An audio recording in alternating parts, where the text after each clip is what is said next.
Great losses Georgia on the played West Coast against swing. You know what the funny thing is? You called they that. If you employ their saw three two tight end set, our which previous they didn't show do or, against or, Alabama. and Our their show tight before ends that, are like Dale did super definitely recently said monsters. They're like Yep. they can go six 0 seven, 6'5", Oh, 6'9". And nine. I I mean, don't those I are don't the want to toot big my horn boys. about.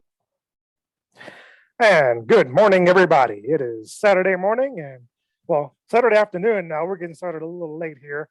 I had some babysitting duties I had to take care of this morning. But that aside, we are the Talking Hats. I'm Dale, that's Harish. And this past week in sports, there's been a lot going on. So we got a long list of topics to jump into. And then after we run down our list of topics here today, I've got a guest booked, former coworker of mine. He's a sports encyclopedia. There was a lot of talk about the '91 Redskins Super Bowl team this week, and he was actually at the game. So I want to talk to him about that. So after this show, we're going to get another interview recorded with him, talk about his experience with that and all of our memories from it. But I'm going to swing things over to Harish to get us started on our list of topics, and we can run down that, get that going. I mean, where can we start? Like last Saturday, holy cow! Let's break it down between Cincy and Tennessee. I said in the beginning, if they make Tannehill start throwing that ball, they're going to lose that game. And what's a travesty is that defense gave not they got 9 sacks, and they couldn't, and that's the problem, right? You can sack Joe Burrow, and Joe Burrow is not going to make a mistake. He rather take the sack, and he knows he can make up it in the next play or the play after that. So Tennessee, in my opinion, they didn't know how to combat their own success. In the sense, what I mean by that is they can run the ball. Derrick Henry wasn't even playing in that game as often as he should have. I think they had the rookie or their second string back or the backup was playing, and he was getting like maybe 5 to 10 yards a chunk. It's when Tannehill was throwing that ball is when they started making the mistakes, and that's when they started like kind of backtracking their own success of putting them in a position to win.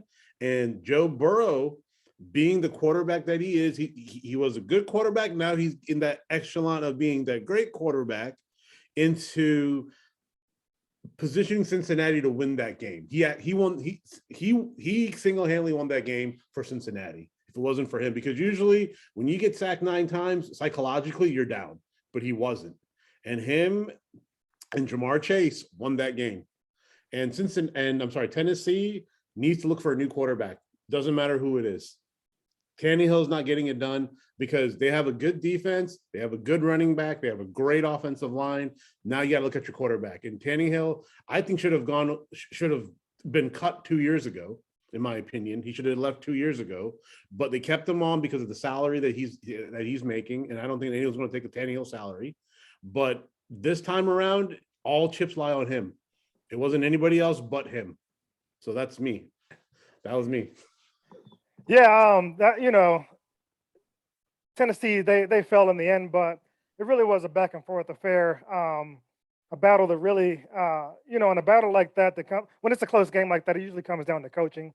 And this game, in my opinion, really did come down to coaching. And you would think somebody with Vrabel's experience as a player and, Mhm. with the Patriots, and then the coaching experience he's had in Tennessee, they've had some success under him. So my thinking before the game was the more experienced coach would pull this game out in the end. And he got out coached.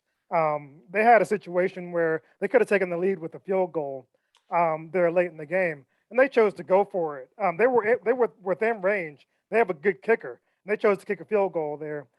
When I before like it's not a hindsight thing. When the play happened, I thought it was stupid. I was like, "What the heck are they doing here?" You take the lead. If they take the lead there. They can probably hold on to close the game out because they got 9 sacks. I mean, Right. if your defense pulls out 9 sacks, you still lose the game. As a coach, you let them down. Mhm. We can put blame on Tannehill. He did not play a good game at all. So he made Cincinnati's defense look better than it probably is, but I'll give those guys credit for making those plays. With the weapons that they have on that offense, though, Tannehill has to do a better job of utilizing that talent. They've got Julio Jones. AJ Brown, if he's not top 10 yet, he's on his way, but he might be there already. He's a great receiver, big body. He can run. and Julio Jones is not what he used to be, but he's still Julio Jones. He garners that respect. Derrick Henry came back, and to me, he looked like Derrick Henry. I didn't see any drop off from him. And then Foreman, his backup, was also carrying the load, like you said, getting chunk runs here and there. So when you've got the weapons in the passing game, you've got a running game that's controlling it. You've got a defense that's firing on all cylinders. How do you lose the game? To me, it falls on the coach. I'm not. Tannehill didn't play great, but I can't put it on him because the coach made bad decisions and cost him the game. That's true, but I also felt that, I mean, yes, and because the thing is, like, knowing me and you, we're old school kind of like football thing is like, if running is working, keep running the ball until they stop. Keep running And the ball. that's the coach. That's not Tannehill's not calling the plays. That's on the coach. And the run was working all game. Both running backs were breaking off chunks. That's what's really troublesome to me is you had the holes. The holes were so huge that they were getting 6 to 7 yards a carry. And yeah, of course they'll stop you. I mean, once in a while they're going to stop you. But and it's not like they were ever in a position where they had to like try to catch up by throwing the ball. That game was never got to that point. So I kind of agree. Yeah, go ahead. No, the thing is, it's like, so the thing is, this is what is frustrating is if it comes down to coaching, Tannehill should have enough like power to change the play in the huddle. If he doesn't like it, you'd be surprised. Right? Like a lot of people think that. I'd say about 90%. Well, I'd say about 95% of football fans are of that mindset where the quarterback has that power. There are probably 2 quarterbacks in the league that have that power: Aaron Rodgers and Tom Brady. Outside of that, it's a myth that quarterbacks can just sit there and change plays in the huddle. Here's how that really works. Just so everybody understands that. And if you didn't know that before, watch our social. You get how this stuff really works. So Aaron Rodgers and Tom Brady probably have the power to change plays in the huddle. And those guys have seen everything, so they wouldn't know what to change a play to. They know they can understand situational breakdowns and what I need to do here. But quarterbacks in general don't have that. Like they're not sitting and breaking down a game plan during the week. What do I do on 3rd and 12? What do I do on 3rd and 5? Like what play do we call in this circumstance? What defensive front do I expect to see there? That's the offensive coordinator's job. If you put that on the quarterback, that's way too much weight on their shoulders trying to go into a game. If they're worried about that, they have no chance to win a game. So offensive coordinators, it's their job to know situations to call what play. And in the huddle, the way it works is the quarterback, they can hear the offensive coordinator or quarterback coach up until about 10 seconds left on the play clock. So the quarterback coach or the offensive coordinator is looking at the defensive front and telling the quarterback, okay, I see that cornerback is dropping a little bit. Change the play to this. That is what's going on. That's not the quarterback changing the play. That's the OC or QB coach telling them, this is what I see and this is what you need to do. So no quarterbacks really have that power. And once that 10 seconds is up, once that time limit hits and the coach can't talk to him anymore, the quarterback is stuck to run whatever it's called, even if he does see something that's wrong. If you change the play, I don't care who you are, a coach is not going to stand for that. They're getting paid, and they have a lot of pride in what they called, and they want what they called run. So everybody needs to understand that quarterbacks aren't out there changing plays. They're not out there calling like an audible. They might call an audible, but if they do, it's because they were given 2 plays by the coach that they can run, depending on what they see. They say if you go out and you see this, you're going to run this. If you go out and you see this, say kill, kill, kill, and everybody switch to play to this. That's why you hear that kill, kill, or when you hear in Omaha, that's what they're doing there. Yeah, because that's why it's so frustrating. It's like you're looking at it and you're like, wait, why can't he just switch the plays at the line? Because he knows, because he can see the entire field. When the quarterback gets to the line of scrimmage, he can see the line. He can see the entire field. And that's why I always kind of think is like with AJ Brown, Julio Jones, and even their tight end is pretty decent, you know? Yeah. It's like you need to have and the last play, you don't go to some Joe Schmo, you go to AJ Brown or Julio Jones. So it's just like did that not get communicated? Then what you said is true, because then it falls back on coaching. And this is like what I said about the QB coaches and all that, and the quarterback getting the plays at the line from the coach in their ear. That stuff like that, when you see a quarterback fail, knowing that that's what's going on, like I don't get how anybody can fail, knowing that the coach is, and if a quarterback fails and the coach is doing that, then that means these coaches, I mean, you got to find better quarterback coaches to be able to switch these plays at the line for these QBs, because that is what's going on. So if a quarterback goes out and can't execute a play, some guys just can't execute, and that's on them. Some coaches aren't reading the right play though, and that's on the coach. And in this game, for me, it all fell on coaching. Mhm. No, They got out coached. yeah, I agree with that in a sense of in a part of way, because at the end of the day, you kind of you're just scratching your head at times. You're just like, why are they calling certain plays in certain critical positions? Because field goal was number one. If they took that, they would have been up by 3. And Cincinnati was struggling at that point too. Now you're giving momentum back to Cincinnati because they stopped you on some bogus fourth, and I don't even know. Like, it was such a bogus play that they ran. It was like what? It was like almost like a quarterback sneak, or it was some sort of Was like that whatever it was? I hated it. yeah. It was a dumb play. It was a And dumb so play. it was like a 51-yard field goal. Fine. I mean, if you want to say if we missed that, we give them good field position. You know, in a normal circumstance, I'd be like, fine, I'll give you that. I'm Mhm. not giving them that because their kicker is good and their defense has 9 sacks. So Yep. when your defense is making stops, I don't care what kind of field position you're giving them. I'll take it Mhm. with the way the defense is playing. Yep. Yep. And So that was one of the frustrating games. Was that game was really frustrating. Number one, I had to like I mean, I called Tennessee to win, but I also said that if they put it at Daniel pretty sure hands, you picked the Bengals. no. So what I said was I picked the Bengals on points, but I picked Tennessee to be like to That's win the right. overall game. But I said that if Tannehill throws the ball, We did Tennessee's say that done. too. I remember It's that. done Yeah. because I think they masquerade the run because of his deficiencies. And at the end of the day, I mean, the first play of the game, he threw an interception. But here nor there, let's move on to the next game. That was Yeah, and this is one that we were all over. yeah. All of us were all over this one. Uh, like a lot of people, they hang their hats on the fact that Aaron Rodgers is going to go out there and play a great game and lead them to victory. Not me, especially not in the playoffs, because his track record doesn't show that. He had one run. That's it.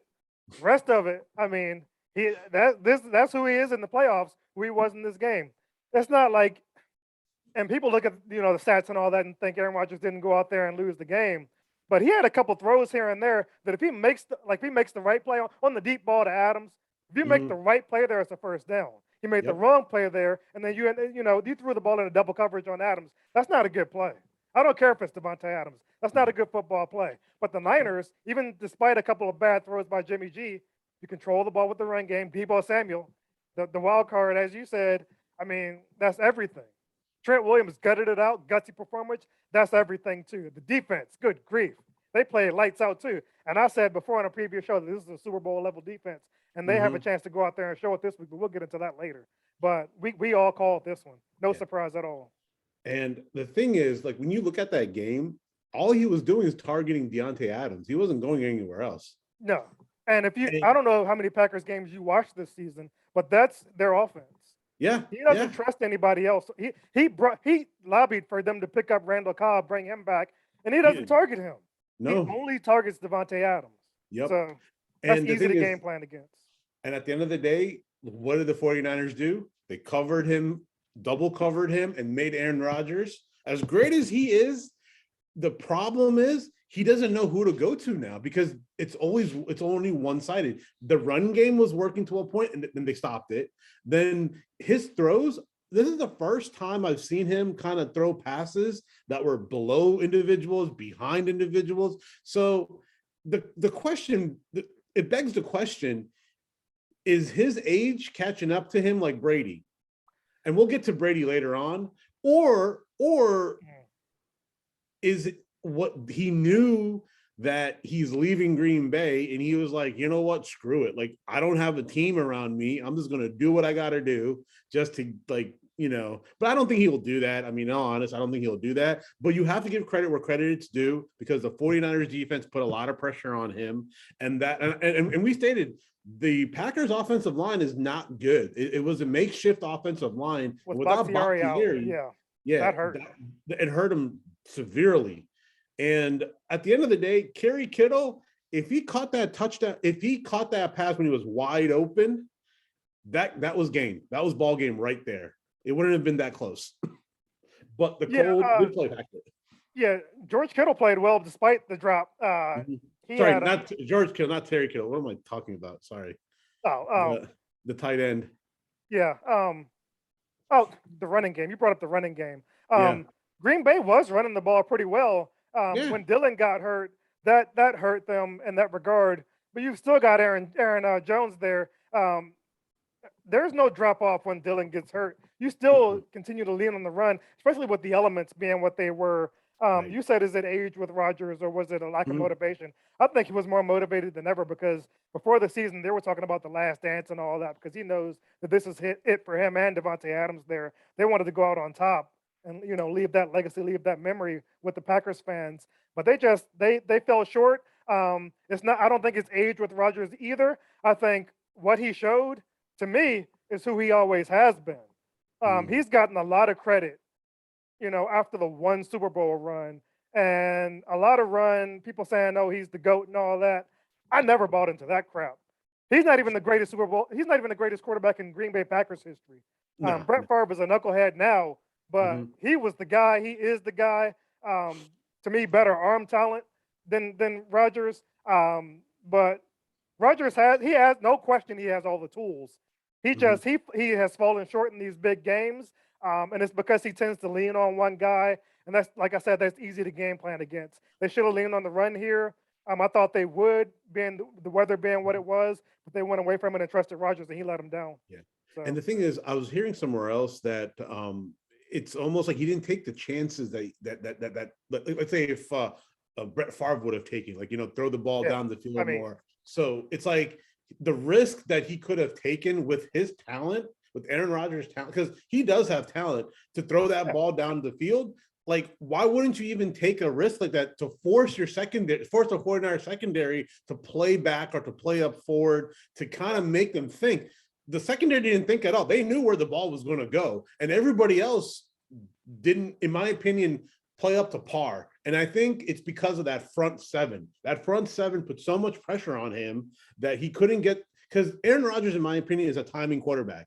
If his timing is good, you're not going to stop him. But if you knock him off his timing, I think it's going to waver. And I think that's what happened is he didn't have time to throw that ball. And at the end of the day, it showed. Yeah, I'm not. Yeah, with him, I think his stats bear out the fact that he's not a risk taker. He Uh, doesn't have a lot of he doesn't have many interceptions, and that's indicative of somebody who's not out there taking chances. Sure, it's great to not turn the ball over, but sometimes you need to have a couple of picks because you got to take those risks. And this was a game where taking a risk would have benefited them because late in the game when they had Josh Norman on Devontae Adams, he threw at him a couple of times, but they were throws where okay, Adams is going to catch it or nobody is. Like it was, yep. and Adams didn't get them because they were so far out of reach. There you got to try to jam that in there on Josh Norman. It's Josh Yeah. Norman. Take a Yep. risk. I mean, the season is on the line Yep. or throw it to somebody else. He sees that as a risk, obviously, because he doesn't do it. But Mhm. that's the time for it. Take a chance and throw a pick rather than just going out the way they did. I'd rather you leave it all on the line than go and then lose like that. So Mhm. So I'm not surprised by what I yeah. saw. So after the game, right? Like, so now within the week or whatever, before we move on to the next game, the offensive coordinator now is the head coach of the Denver Broncos. Now, there's speculation. Like, I was looking at other, kind of shows and other kind of, analysis from other people. They're saying that the best spot for Aaron Rodgers is not Denver, but the Washington team. What do you feel about that? Because in my opinion, I don't think that's going to happen, but I feel that he's going to follow where his OC goes because he likes his OC. He's going to go where he's comfortable. But if he goes to if the cards play out the way they're supposed to play out, I don't think he's going to go anywhere he's not comfortable because he has to say where he goes. Like, I think he has like somewhere in his deal probably like, I'm going to go where I feel well, people have to make a ploy for him too. They can't just say, hey, he's not going to move. But at the end of the day, I think the offensive coordinator, where the Green Bay's when he goes to Denver, he's definitely going to call Aaron, and he's going to be like, "Hey, come over. We got a team here, and you can bring the talent that you want, and we can win." So, what do you feel about that? Well, people are going to play this game all off season until he makes a decision about where is Aaron Rodgers going to go. I'm not playing that game. I called before the season started. I knew where he was going. I wasn't guessing. I wasn't speculating. I'm 100% sure. I was 100% sure then. I'm 110% sure now because they went ahead and hired the OC. Mhm. I was never in question about that either. I always knew who Denver's next coach was going to be. They bring in African American candidates to interview because they have to. Once they get that charade out of the way, they brought in the guy they wanted and they hired him pretty much on the spot. He was in the building. He never left the building. He got there at 2 o'clock. They signed the Mhm. deal at midnight. Yeah. Their time, 2 a.m. here. So it was signed in the morning. Yeah, Oh, I didn't know that. yeah, Okay. and they, like I said, that was just a dog and pony show, charade, Mhm. interviewing guys. Dan Quinn, maybe I never fell for any of that. Anybody who's been following the situation, being out there, I'm in the epicenter of it. I've been on top. Like it's easy to be on top of Denver Broncos stuff when you're Mhm. out there, and I have been. Same with the Aaron Rodgers thing, with the coach. Same with Aaron Rodgers. There's no speculation on my part. I've known where he's going. I know where he's going. He's going to sign with Denver. I don't know who's talking about Washington. That's negative 100% chance. That'll never on any planet happen. I don't care if they brought Vince Lombardi back to coach the team. Aaron Rodgers ain't going to DC. No. 0% chance. Um, No. he will go to Denver. I'm Mhm. not sure about Devontae Adams. That one's up in the air. Green Bay will probably franchise him. If he Right. threatens to hold out, they might be forced to trade him. Yeah. But if I'm Denver, I'm not giving up anything to get him. They have 3 top-tier receivers. Yeah. Yeah. Unless Jerry Green Bay Judy. wants, yeah, unless Green Bay wants one of those guys for Adams just to get something, fine. But I'm not giving up anything significant to bring him in. Not to I keep think anybody happy. Screw in, Aaron in Rodgers. my He can per- throw it to my guys. in my personal opinion, I think Jerry Judy's a little bit faster than Devontae Adams, just a tad bit, in my opinion. Probably. I mean, because he has a little bit a little bit fast pitch muscles that he just takes off. And He runs Devontae needs great to, routes. yeah. His hands I are mean, questionable at times, but he runs but great that's routes. but that comes with experience. You know what I'm saying? That comes with experience. I mean, because right now he's speed, so he's Sometimes. using sometimes. I'm just liking the guy that I like and trying to like masquerade No, his I deficiency. like Judy. He seems like a good dude too. I Yeah, like him. oh, 100%. So getting back, I mean, I don't want to go on a tangent because we have so much to talk about, but I'm gonna make this really brief and we can have another like show on this. The Rooney rule is a bunch of horse thing because that rule, they should just get rid of it because we all know what's really happening. Okay, it's a bunch of horse doo-doo because you can't just say we're going to interview these qualified candidates, mind you, and then go with the guy who you know we're going to get. Like they should just get rid of it because at the end of the day it's not going to happen. And that's why it frustrates me because you still have really great coaches out there who don't get that opportunity. And even though they go for the interview, they're more qualified than the coaches that they pick. More qualified than the coaches that they pick. And that's why it's so frustrating for me when I hear about, oh, we're going through the Rooney rule right now. And I'm like, dude, seriously, like stop it. Just stop. Okay, stop. I'm done. Yeah, the Rooney Rule, it's tough because I do believe it has led to some qualified African American candidates getting hired because there have been jobs out there where guys have gotten interviewed, and I've been surprised that they got the job because nobody was really talking about them. Like Anthony Lynn getting the job, I didn't see Mhm. that coming. Uh, there was maybe Bowles, but I think there's somebody else that I'm thinking of that I can't pull right now who got a job where I really wasn't expecting it. So I Right. think it leads to situations like that. But But I'm there are situations like Denver that's clearly mhm, just, I mean, it's just yeah. BS, See, nonsense. Them bringing in just a black dude because they have to. But yeah. the problem with the rule, the problem with hiring, all of it is these when the black dudes get jobs, they bring white dudes onto their staff, and then when teams are looking for coaches to hire, you look at coordinators first, and then you go to college. When you're looking at Mhm. coordinators, is white coordinators. If the pool that you're hiring from is all white dudes, yeah, 70% of the players are black, but like 99% of the coaches are white from Right. from heads to Mhm. coordinators. So your pool that you're drawing from is Is mostly white bigger. dudes. Yeah. So it And this doesn't shock me that most coaches are white.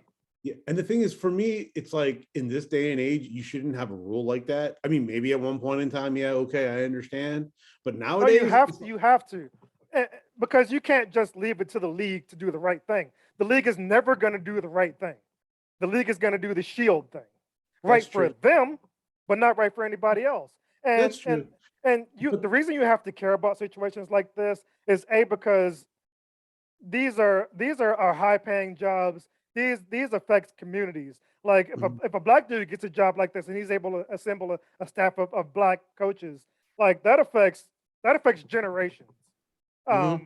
But if you hire a white dude and they just bring in their friends, it's just rich white dude hiring some more rich white dudes, and that's not Hmm. changing anything. So you need the rule, but maybe there needs to be some kind of tweak to it to Yeah, have a bigger impact and absolutely. influence on what's going down, and Because less I just feel, charades and mockery and yeah, horse because I just feel that like stuff. it's just a dog and pony show at the end of the day because they're going to bring people in, but they already know who they're going to hire. You know, at the end of the day, it's like, oh, we just did a tick mark, and Everybody that's knew who it. the Broncos were hiring.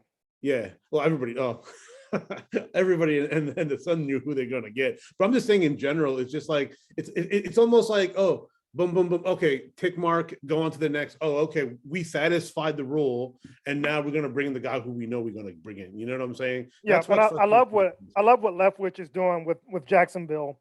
So they Mm-hmm. brought him in and wanted to hire him. He said, "Okay, but you hire me, you're also hiring Adrian Wilson." I don't know if you remember him. He was a safety in the league, big hitter. He's in Mm-hmm. Arizona's front office, and Yeah. he's an assistant GM. He Yeah. said, Yeah. "I'll come, but I want the Yeah. GM to come with. I want Adrian Wilson to come with me because Trent Baalke, their current GM, he's a clown.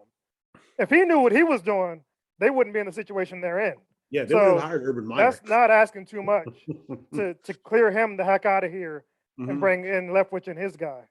Shad Khan, I'll tell you this right now, he's an idiot because at the end of the day, if he wants to win, he should listen to the people. He should listen to good people.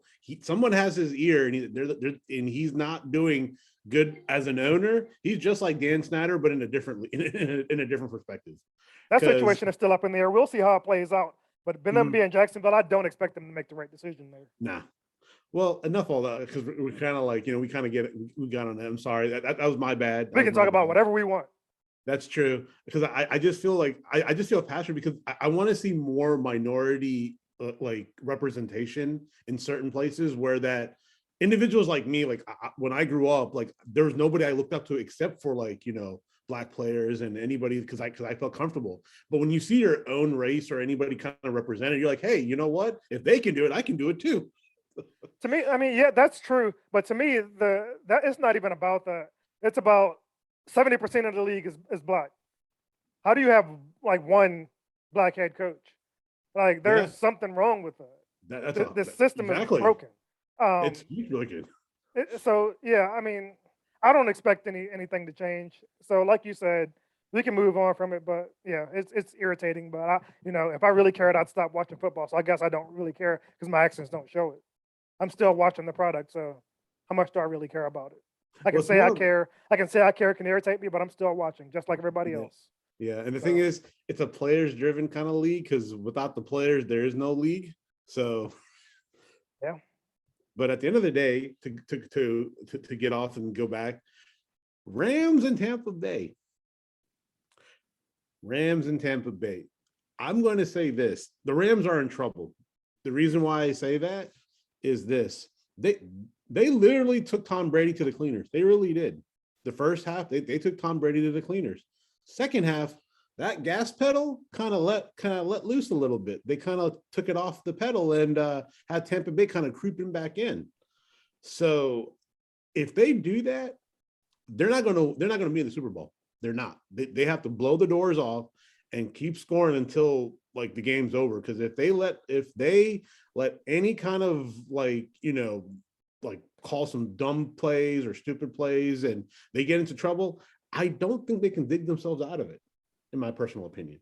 I just don't think they can, even with all the weapons they have, because Tampa Bay crawled back in that game in the second half, even though it was pretty much, we all knew it was kind of over, but the doubt starts creeping in when they start scoring, like, oh my God, this can be it got a lot closer than it needed to be. And yeah. As we spoke about on the previous show, I thought that this game would come down to if the Rams were going to win, they have to yeah, do what you do when you beat Tom Brady, and that's pressure him. And they did that. Like first two quarters and midway through the third quarter, that's what they were doing. Von Miller dominated. Aaron Donald, Leonard Floyd. These guys had huge games pressuring Tom Brady, and one of their offensive linemen was out, so that was helping too. They were getting to him. Tampa's offense was completely ineffective. And the mm-hmm, third quarter was 27-3. And I tweeted yeah, out 27-3. Tom Brady's seen this before. Can he come back, like he did last time, 28-3? And he did. yeah, They should have won the game. They were in mm-hmm, position to win the game. To me, they blew it. Akers had 2 costly fumbles in the game. That last one set Tampa up to win the game. Mhm. Stafford made that big throw to Cup. They're late, and the Rams pulled it out. That can't happen, man. No. Tampa's defense is too good for that. I don't know what they were calling with the having everybody up, and I don't know if it was a zero blitz, but they had everybody up close to the line. When you got They Cooper Cup on the other side of the field, you can't ever yeah. do that. No, So they I gave the think game away. yeah, they did because I don't think it was a zero blitz. I think it was miscommunication between the safety because he was open as day. He beat his corner and he was gone. Yeah. But Yeah, I'll give Stafford made the play there, but that was given to them. So yeah, it wasn't. But I will say this, man, Cooper Cup, like as much as I dogged him and I was like, who is this guy and everything, and I'm like, man, this guy could play. This guy could really play. no, he's great. But I think if Tampa had a weapon like Antonio Brown in this game, would have been I different. was I was But about to say that. I was about to yeah, say that. but yeah, it played out the way it did, and Yeah, frankly, I think this might be it for Tom Brady. yeah, yeah. His I body think language and everything. yeah, because I don't think I mean, it's just he's a winner, right? Like, I mean, he's a winner. He doesn't want to go down like this. I think he'll have one more season in him. Like, I think next season, It could maybe his happen, last. but It could happen. I mean, he is 40. He is the oldest quarterback in the league, right? Besides Roethlisberger. I think He's he's the eldest, right? 44. He's 44. Yeah, I think he's gonna retire. I don't think his body can keep up, even though he has like the greatest nutritionist in the world. But It's not. after a I don't while, think his body. I don't think it's health in any. And like personally, I wanted to keep playing so I can always say there's somebody in the league older than me. Because if he retires, that's it. But I think this is it, and I don't think it's healthy or any of that. I don't think it's desire. I think if he didn't have kids, if he didn't have a wife, I think he'd play until he couldn't walk anymore. But I think his family's ready for him to come on home. yeah. They love cheering for him at the games and all that. But at the end of the day, there's nothing like being at home with your family. I'm learning that now. And Mhm. being able to work from home and stuff, it's the greatest. I wouldn't trade this for anything. I'll never go into an office again, and I'm only 42. I hate being away from my family, and from his words, he feels the Mhm. same way. So Yeah, and he's gonna I blink, and they're would, gonna be teenagers and adults. yeah, So I would love to see him in the booth. I think he'll be a great commentator, like with his kind of demeanor thing. You don't think so? I think he's gonna disappear from the public light Oh, okay, because he doesn't need to work. His that's wife's true. I loaded. mean, his He's wife is loaded. super loaded. Yeah, He can go spend his money now. Just go chill. Tom Brady. Remember that I owed you? Remember I loaned you out $5? I want that back. I want my $5 back. I know you have it. The only thing I can see him doing to being a public guy is like those dumb golf things here and there. He Oh, might the do that, charity golf events and all that. but and the match and all that stuff. He Mm. might do those, but as far as like being on TV every week, that's a grind. I don't. He's not gonna do that. So he's not going to be like a Peyton Manning and Eli No doing chance. those. Mm-mm. So, not to get off a thing, but I find those irritating a little bit. Like I want I to watch the game, and I don't find him irritating because I don't watch him, so I don't even know. no, the reason why, because I was playing ESPN one day. I think it was one of the college bowl games, and or some game, and these guys popped. I'm like, why can't I see the game? I don't want to hear these guys talk throughout the entire game because I want to listen and follow. But I'm like, it's funny for a while, but after like it's like you're just talking and you're not even watching the game. You're just making fun of people, and I'm like, that's not what I want to see. I'm sorry, Yeah, that's just me. that's one I can't even touch on because I don't know anything about it. I know it exists, but outside of that, It's like an but SNL skit gone bad. yeah. But But the last game of the weekend was oh, the game of the oh, year, probably the game of this century. Um, I think pro- the best game in the last 5 years. yeah, it's one of the best games I've ever seen. Hmm. I still stand by the best game I've ever seen was in person, that Broncos Steelers game. So I'm going to stand by that. But the second best game I've seen was probably this one. I mean, it was a battle. If you like offense, you this was your game. Back and forth battle. Josh Allen, to me, he's taken that step that we spoke about before. Yep. There's no more having to worry. To me, there's no more having to worry about that floor being so Hmm. low. I think he's hit that elite ceiling, and I Hmm. think his bottom is probably um, great. So his levels now are between great and elite. He's there now. He's arrived. Yep. It's gonna be a battle between him, probably Aaron Rodgers in the division, Patrick Mahomes and Justin Herbert and Burrow too for the Burrow, next. yeah. I mean, Aaron Rodgers probably has a couple more years, but them dudes Mhm. are young.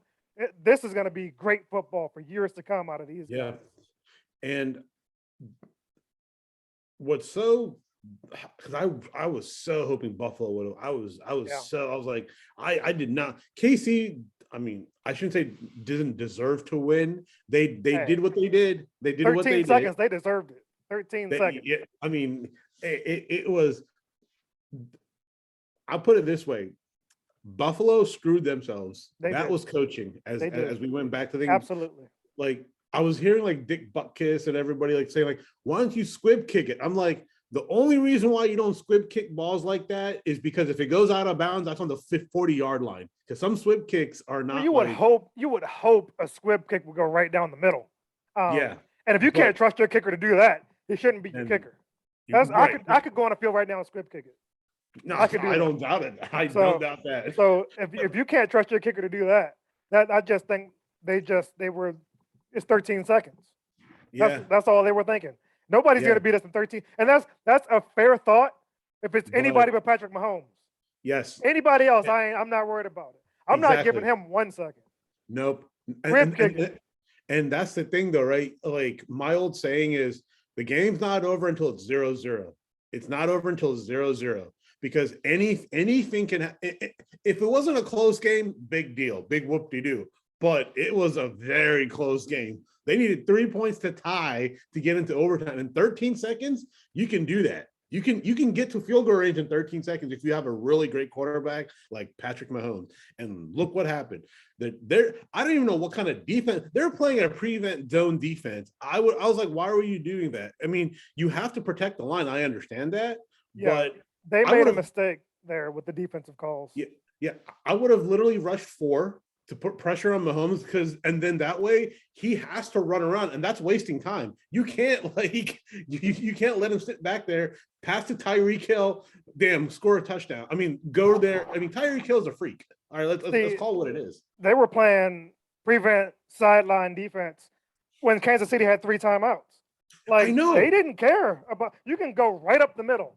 And they Mhm. did because they can just call timeout. You don't Yeah, play that way when the team has 3 timeouts. You only play No. that when the team was trying to conserve clock, and they weren't. Yes. They were just No. playing football. So you And got to play straight up defense there, and they blew it. And they were playing a win though too. If you look at it, they were playing a win. They were trying to take shots down the field because they knew they had 3 timeouts. And I'm like, I was like, bro, like rush the quarterback, do something, put pressure on him or something. At least you can play back, but don't play the side. Who cares about the side? They get knocked out. Big deal. But at the end of the day, you got to stop them from scoring, and they didn't do that. And this begs the question: winning overtime was amazing. I was blown away by that 13-second thing. Probably was going to go down in history as one of the greatest comebacks because at the end of the day, they had the ball last and they won the game. Yeah. And in overtime, this question is now coming up more and more. Me and Dale have in my I like the college overtime rules. That's just me. I don't know what Dale. He'll say his opinion on that, but for me, if the NFL is making all these rule changes to be like, oh, first touchdown wins, but if you score a field goal, the other team has an opportunity to come back. Why can't be the same rule for a touchdown? Like if they score a touchdown, the other team needs to have the opportunity to score. If they don't, game's over. Yeah, I think the way to tweak that would be if you want to definitely give both teams the opportunity to touch the ball. And I think the way they're doing it now is you're punishing the team that doesn't make a stop. I mean, if Right. you want the ball back, make a stop. That makes sense. So if you want to keep that same mindset in play, the way you handle that, I think, is this is kind of out in left field, but it's kind of gimmicky. But if the team scores a touchdown, other team gets the ball. If they go and score a touchdown, they have to go for 2. You Mhm. have to. So you can't tie the game there. You either win or you lose on a Got it. 2-point conversion. Like I said, it's gimmicky, but it gives that other team an opportunity. And the reason they want to keep the overtime short is they claim they care about player safety there. They don't want to extend the games out too far. So, okay, that's cool. Do it that way then. Give the other team an opportunity to touch the ball, and they have to go for 2 if they score a touchdown. Or you do like college is you start on the 25. Yeah, that can go on forever though. That's why they aren't going that route. It's because that can Well, last because too long. it is the pros though too, because at the 25-yard line you have all these plays, and these are super athletes. But I'll say this: Gabriel Davis, Yeah, he's I was going to bring him up next because it yeah. sucks that the game of his life got wasted. I was aware of him because in the preseason, he was Trubisky's guy. I was following Mhm, Trubisky because wouldn't mind if he ended up here. I like him. I think he has all the tools he needs to coaching. So if he can't got in the right situation, I think he'd be a good quarterback. But I mhm, was following Davis because, like I said, he was Trubisky's guy. Trubisky was feeding him, so I was aware of his name. mhm. Fourth round pick last year, but I didn't know he was this good. I knew he was good. I didn't know he was 4 touchdowns, over 200 yards good. Um, Hopefully, for his sake, he gets paid after that.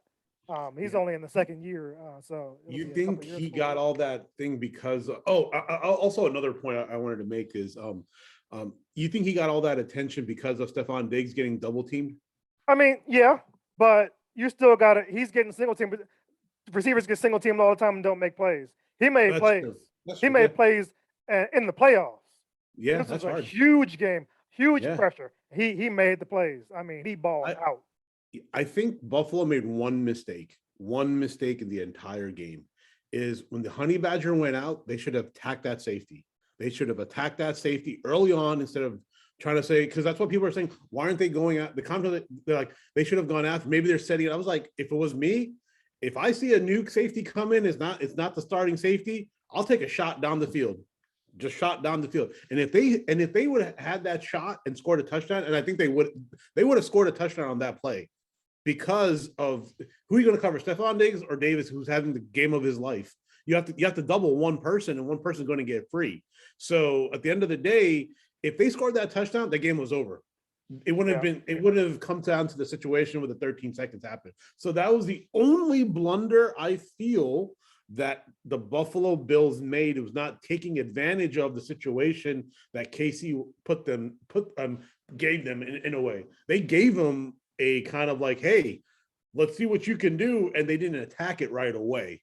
yeah. So that's the only coaching blunder I can see that McDermott didn't really. I mean, he's on the defense side, but the OC for Buffalo kind of maybe he held on to it a little bit too longer than he needed to, because after that they were attacking him like it was nobody's business. Yeah, and we've been critical of the teams, we've been critical of the entity here, but you can't be critical of the product that they put on the field this past weekend because it was Nope. highly entertaining all Yes. weekend. I mean, I was entertained from morning to night watching this football. So hard to argue with that. I hope Sunday tomorrow plays out the same way. Um, in the Cincinnati and KC game, I don't really have a rooting interest there. It'd be nice to see a new team, some new blood get through. But I couldn't really care less who wins that game. The other game, the Rams and Niners, I have interest on both sides with rooting for Shanahan. They'll always have a place in my heart, the Shanahans.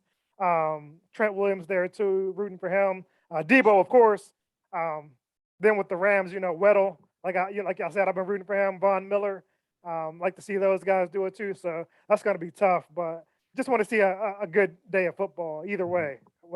However it breaks down, I just want to be entertained. So I'm going to say this: KC right now is the hottest team in the playoffs in thing right now. They're the hottest team. They came in, they won, they took care of business. Cincinnati. I'm sorry, Cincinnati is the hottest team. I'm not talking about Cincinnati. I'm sorry, Cincinnati is the hottest team coming in because they beat the team that they needed to beat. They're going to give Kansas City some trouble. I mean, they beat KC, I think, in week 17. yeah, I think you're right. They did beat, but it was week 17 though. So I mean, at the end of the day, I mean, probably resting players and stuff, right? At I that don't time, believe so. No, they didn't rest play. Okay, they were playing but conceding. yeah. But I'll tell you this though, that offensive line for KC ain't that good. They're not that good. They're decent. I'm not saying they're bad or anything. They're decent, but that front seven of the Bengals, they're pretty good, and they're going to come after Mahomes. The only thing they have to watch out for is Mahomes is like he can take off. But I believe this is going to be the same kind of game that Buffalo and KC was. Same kind of game. Same kind of game because you got Jamar Chase.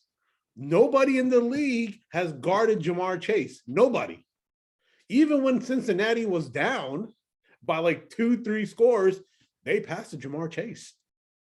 He's like, So he had a monster game when they played them. He had over 200 yards. Let me look up his official stats from that game. But he had a monster game against them. It was like 240 or something like that.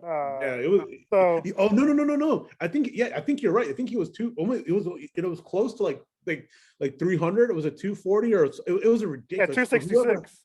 yeah, And 11 catches, yeah, 266. yeah. So yeah, he's clearly going to be a factor. If Teron Matthew is out, that's going to hinder their efforts to double him. Mm-hmm, But they're going to have to give him a lot mm-hmm. of attention, and that'll give T. Higgins some opportunities on the other side. And But also we'll see. Boyd. Yeah, yeah. I mean, yeah, their receivers are solid across the board, and then you got Mixon coming out of the backfield. We'll see how they handle those matchups.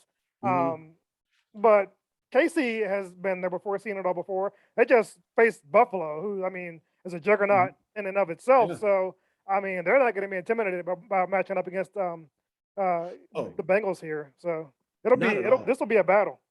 It- I'm going to tell you this, man. Both games, the 3 o'clock, the Cincy game, and the 6:30, the San Fran game, are going to be barn burners. They're going to go back and forth. But I'm picking Cincy. I'm picking Cincy, and I'm picking San Fran. I know I said LA is going to go to the Super Bowl and win it, but what kind of showed me, I mean, maybe I should just stick to my gun and say, hey, LA is going to make it because I called them the beginning of the season, but San Francisco, there's something about that team that it's just different.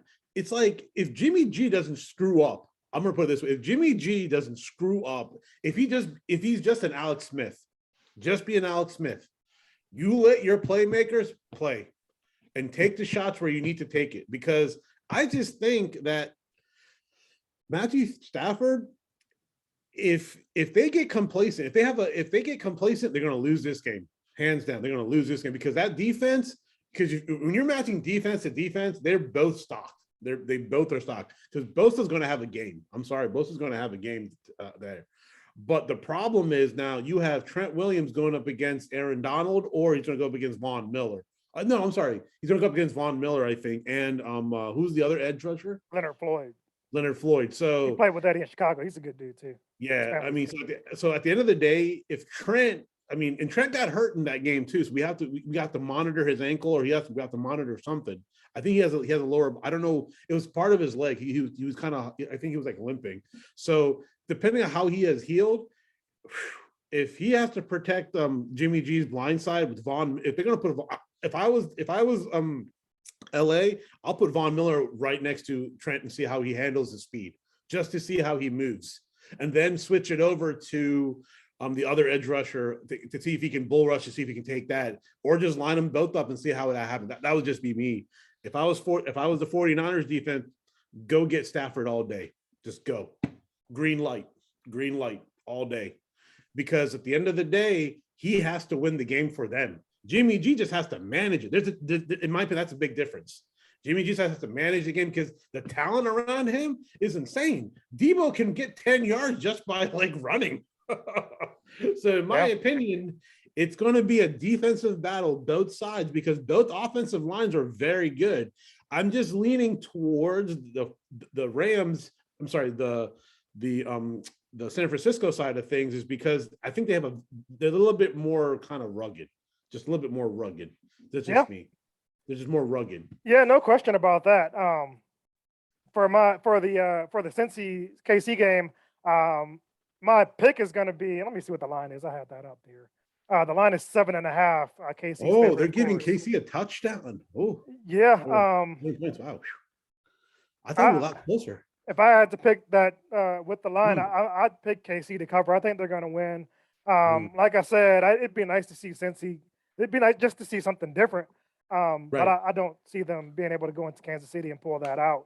I like the 7.5 there too. I like KC to cover there. With the next game though, I expect so San Francisco is coming into this game all banged up.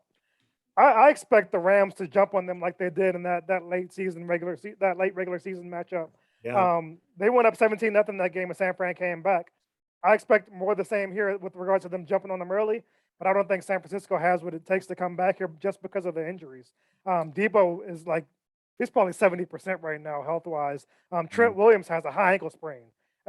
Jimmy Ooh, G leaked that. He wasn't supposed to. wait, Um, he told people he had a. he leaked that in a press conference. The thing is, though, neither one of them are going to come into the game feeling any pain. They shoot them up; they're not going to feel pain. But even not feeling pain, you're still It, it's not you're not healthy. So mm-mm, with them not being 100%, I can't see it. Y'all know I'm rooting for Shanahan. Y'all know I haven't been a Stafford guy. Um, I can't pick them here. That line is three and a mhm, half, which is about right, being that yeah, Shanny is I- 6-0 in their last six matchups. yeah. So, I mean, it's tough for me to pick the Rams, but I think they'll be doing what Tampa Bay did last season and playing in their home stadium in the Super Bowl. The Rams are going to get this one, so it'll be the Rams KC Super Bowl Where's the Super Bowl this year? Is it in in LA. LA? Yeah.